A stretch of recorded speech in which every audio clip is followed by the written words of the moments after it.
In this video, we are going to see that if you want to make your text smoother or clearer or nicer in Windows 11, here's how you can easily do it.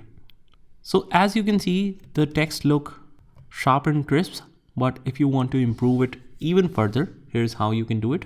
First of all, just head over to the control panel and make sure the view by is set to the category view. And from here, we head over to the system and security. We click on the system and we click on advanced system settings. From here, we head over to the advanced tab. In the performance section, we click on the settings and just adjust this for the best appearance setting. Click on apply, click OK. And after that, you will notice that the text will be a little bit more smoother and nicer.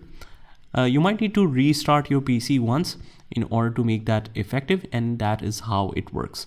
I hope you found this video helpful, and if you did, hit the like button and subscribe to our channel, and I will see you in the next one.